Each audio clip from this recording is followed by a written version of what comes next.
이시안의 읽은 척 책방. 안녕하세요. 성신여대 겸임교수이자 지식편의점 시안책방의 주인 이시안입니다. 미국 사회학자 타모츠 시부타나는요, 공식적인 정보가 없는 상황에서 그러한 상황을 비공식적으로 해석한 것이 루머라고 이야기합니다.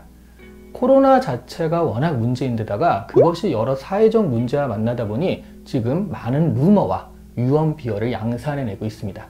그래서요, 동물 전염병 전문가인 최강석 박사가 쓴 이 책 바이러스 쇼크를 토대로요, 학계에서 인정받은 정보를 정확히 전달드리고자 합니다. 미래창조과학부가 인증한 우수도서라고 하니까요, 아무래도 과학적으로 검증된 정보들을 다루는 책이라고 할 수 있겠네요.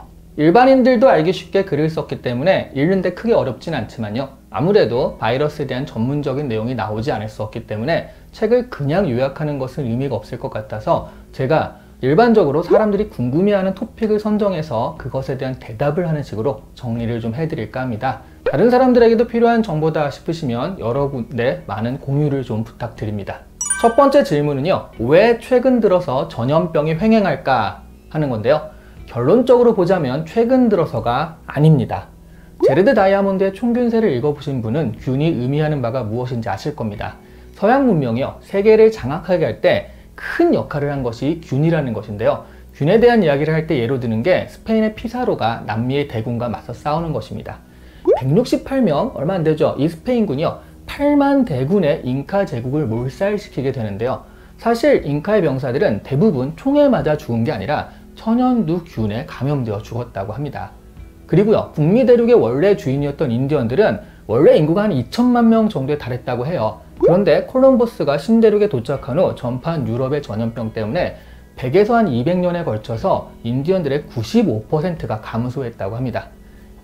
이 균이 왜 인디언들과 잉카인들에게만 작용했냐면요, 유럽인들은 야생동물을 가축화시켜서 기르고 있었기 때문에 가축들이 주는 균에 내성 있는 상태였지만, 그렇지 못한 대륙의 사람들은 이 균에 저항하지 못하고 연쇄적으로 떼죽음을 당하게 되었다는 겁니다.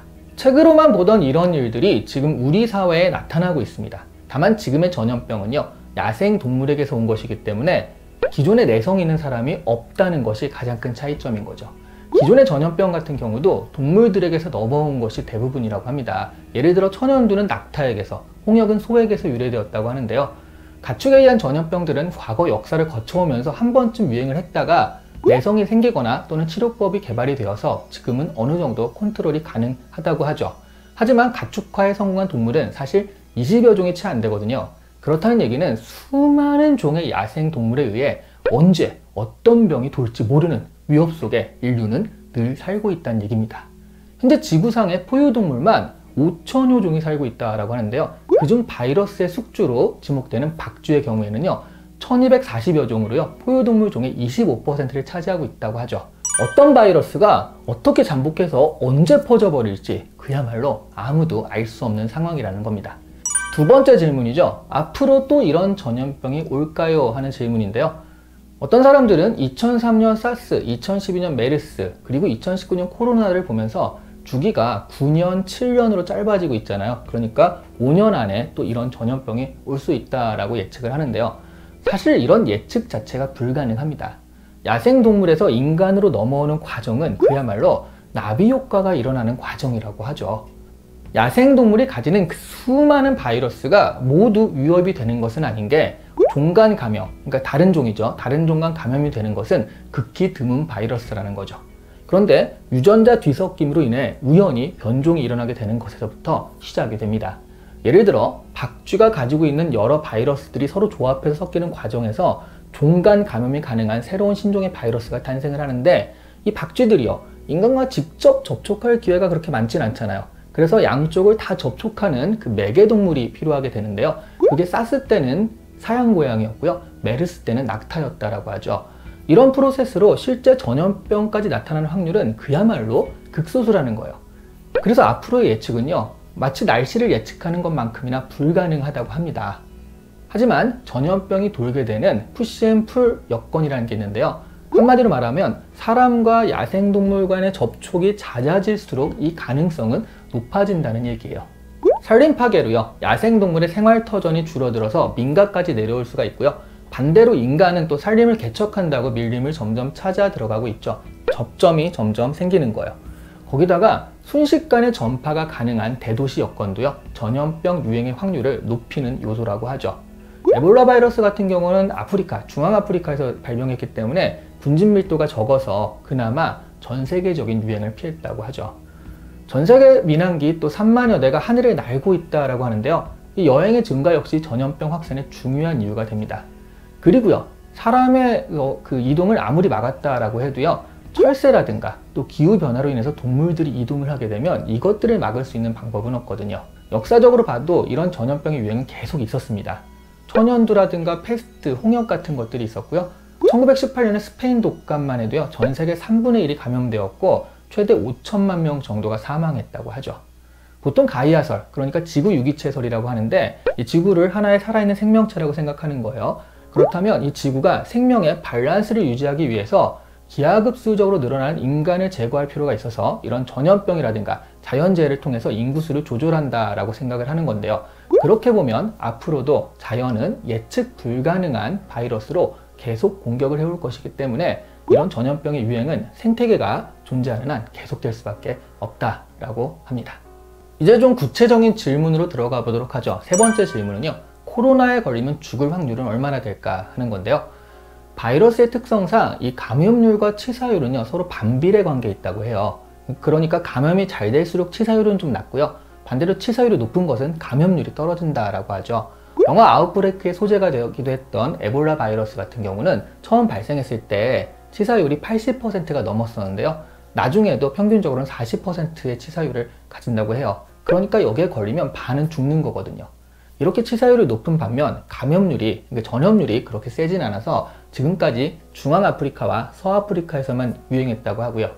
반면 감염률이 높은 신종플루의 경우 치사율은 0.1에서 0.2% 이하로요, 지금은 그냥 계절성 독감으로 분류되고 있다고 합니다. 그래서 감염력이 높은 코로나 바이러스의 치사율은 그렇게 높지 않을 것으로 예상되는 상황이긴 하지만 지금은 사실 발생 초기다 보니까 이게 통계적으로 말하기에는 아직 섣부른 것이 사실입니다. 다만 현재 중증의 사람들 위주로 검사하고 확진을 받다 보니까 평균적인 치사율보다 조금 높게 나올 수 있기 때문에 더 지켜봐야 할 필요가 있을 것 같고요. 지금까지는 원래 질환이 없고요, 면역력만 어느 정도 갖춰져 있으면 죽음까지 이르지는 않는 것으로 알려져 있습니다. 이 질문은 저도 상당히 궁금했었고요. 사실 이게 궁금해서 이 책을 본 건데요. 슈퍼 전파자는 왜 존재하는가에 대한 대답이죠. 이 전염병에도요, 2080의 법칙이 적용이 됩니다. 20%의 소수가 80%의 환자에게 전염시킨다라고 해요. 사실 감염이 이루어졌다고 해서 모두 다른 사람을 감염시키진 않습니다. 2003년 사스 때는요, 감염자의 81%가 다른 사람에게 감염시키지 않았다고 하죠. 문제는 이 20%거든요. 그 중에서도 사스 때는 7명의 슈퍼 전파자가 전체 감염자의 4분의 3, 75%를 감염시켰다고 하네요. 그 이유가요, 이 사람들의 편견과는 달리 사스나 메르스 같은 경우는 병증이 나타나지 않는 잠복기 동안에는 바이러스가 몸 밖에 배출되지 않는다라는 거예요. 그래서 다른 사람과 접촉하더라도 2차 감염까지 이어질 확률이 거의 없다는 건데, 문제는 고열이 난다든가 기침을 한다든가 통증이 있는데도 이런 시점에서는 바이러스가 몸 밖으로 빠져나오는 거거든요. 그런데 사스의 경우 이 슈퍼 전파자는요, 증상을 나타내고도 4일 이상 격리 조치하지 않고 방치되었다라고 하는 거예요. 그러니까 감염되어서 조금이라도 병증이 나타나는 순간 스스로 자가격리를 하면 괜찮은데, 온갖 기침을 다 하고 열이 나는데도 여기저기 돌아다니면서 활발하게 움직이는 사람들이 슈퍼 전파자 역할을 하게 된다는 거죠. 하지만 그렇다고 해서 이 슈퍼 전파자들이 악의를 가지진 않았을 겁니다. 설마 하는 마음 때문이거든요. 열이 나더라도 그걸 코로나 같은 전염병 때문이라고 생각을 하지 않고요, 다른 그냥 가벼운 감기겠거니 하고 돌아다니는 거거든요. 그래서 혹시라도 슈퍼 전파자가 되지 않으려면 조금만 증상이 있어도 자가격리를 하고요, 선별진료소를 빨리 방문하는 등 선제적으로 대응하는 시민의식이 쌓인다면 그래도 확산 속도가 조금은 줄어들 수 있을 것 같습니다. 다섯 번째 질문이죠. 무증상 감염이라면 어떤 문제가 존재할까 하는 건데요. 앞서 사스나 메르스 같은 경우는 증상이 있어야지 감염이 됐거든요. 그런데 코로나 바이러스의 경우 여기에 무증상 감염자가 나타난다라는 의심이 좀 있습니다. 보통은요, 사람들이요, 그러니까 감염되었는데 내가 증상이 없다, 이거를 무증상 감염이다 라고 생각을 하시는 경향이 있는데, 그게 아니라요, 그러니까 내가 원래 이제 증상이 있어야지 다른 사람을 감염시킬 수 있잖아요. 바이러스가 나오니까. 그런데 증상이 없는 상태에서도 다른 사람을 감염시킬 수 있는 것을 무증상 감염이라고 하는 거거든요. 증상이 있으면요, 외출을 자제하고 조심하면 어느 정도 예방이 가능하다라고 했잖아요. 그런데 무증상 감염은 자기도 모르기 때문에 자기도 모르게 슈퍼 전파자가 될 수 있다는 얘기예요. 하지만 코로나 바이러스는 이제 시작이라 이에 대한 것은 가능성만 제시되었을 뿐 정확하게 이야기된 것은 아닙니다. 학계가 인정했다라고 뉴스가 나오기도 하는데요. 그 원문을 찾아가 보면요, 학계가 그럴 가능성도 있다라고 말했다 정도거든요. 아직 이것들의 사례를 다 조사하거나 역학조사를 완벽하게 할 시간이 없었기 때문에 여기에 대해서는 학계가 어떤 얘기, 가능성만 인정할 뿐 정확한 얘기를 내놓지 못하고 있습니다. 하지만 만약 무증상 감염이 가능하다, 지금까지 그런 건 별로 없었지만 만약 가능하다라고 한다면 그건 그야말로 슈퍼 전파자의 존재가 많아질 수 있으니까 큰 위협이 될 수도 있습니다. 여섯 번째 질문이죠. 마스크나 손 씻기가 정말 도움이 될까 하는 건데요. 마스크를 썼을 때 호흡기 질환의 예방에는 큰 효과가 있다고 하죠. 사스 유행 당시 연구 데이터에 의하면요, 마스크를 착용하지 않은 사람이 마스크를 착용한 사람에 비해 사스에 걸릴 확률이요 12.6배가 높았다고 해요. 그러니까 마스크를 쓰지 않고 외부 활동을 하는 것은요, 코로나에 걸릴 확률을 스스로 10배 정도 높이면서 나다니는 것과 다를 바가 없다라는 거예요. 그리고 최근에는요, 마스크를 쓰는 것이 공공예절처럼 되어가고 있습니다. 마스크는 그러니까 실제적으로도 예방 효과가 클 뿐더러 또 매너적으로도 당분간은 착용이 불가피할 것으로 보이죠. 그리고요, 외출했다 돌아온 후 손 씻기만 제대로 해도요, 손에 묻은 병원균의 80%가 제거된다고 하네요. 개인위생에만 조금 신경 써도요, 코로나 감염 확률을 확 낮출 수 있다는 얘기입니다. 오늘 이 시간에 읽은 첫 책방은 지금 이 시기에 가장 필요한 정보를 드리기 위해 전염병 전문가인 최강석 박사의 바이러스 쇼크의 내용을 전해드렸습니다. 이 책에 의하면 앞으로도 이런 전염병은 또 옵니다. 야생동물들의 바이러스 저장고는요, 아직 그 일면만 보여주었을 뿐이니까요. 그러니까 이번 코로나 사태를 계기로 자라나는 우리의 아이들을 위해서라도요, 이러한 위협에 대처하는 우리의 태세와 매뉴얼을 고도화하면서 그에 대한 대처의 방법을 잘 찾기 위해 노력해야 되겠습니다. 감사합니다.